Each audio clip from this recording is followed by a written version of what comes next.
नमस्ते स्टूडेंट्स। आज मैं आपको बताने जा रहा हूँ अकाउंटिंग साइकिल के बारे में।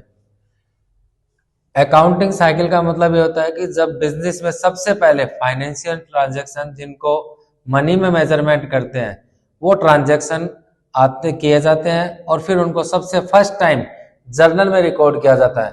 यानी सबसे जो प्राइमरी बुक होती है वो होती है जर्नल। उसके बाद नेक्स्ट सेकेंडरी बुक जो होती है वो होती है अपनी लेजर।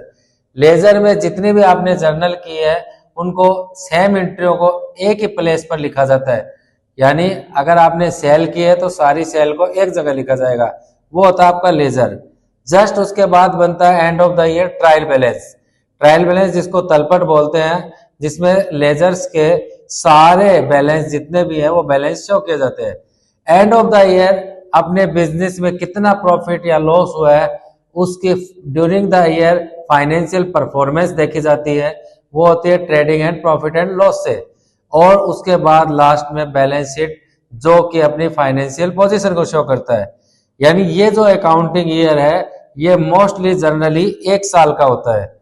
और अब बताता हूं आपको अकाउंटिंग की नीड क्यों होती है। यानी अकाउंटिंग की नीड इसलिए होती है कि आप अपने जितने भी फाइनेंशियल ट्रांजैक्शन है उनको रिकॉर्ड कर सको, टाइम टू टाइम आप उनको देख सको और उसके बाद एंड ऑफ द ईयर आपको अपने प्रॉफिट और लॉस की जानकारी मिल जाए। उसके बाद जब फर्म अपनी या बिजनेस अपनी फाइनेंशियल पोजीशन देखना चाहता है तो उसके लिए वो बैलेंस शीट प्रिपेयर होती है जिसमें वो अपनी एसेट और लायबिलिटीज सारी देख सकता है। Okay, thank you.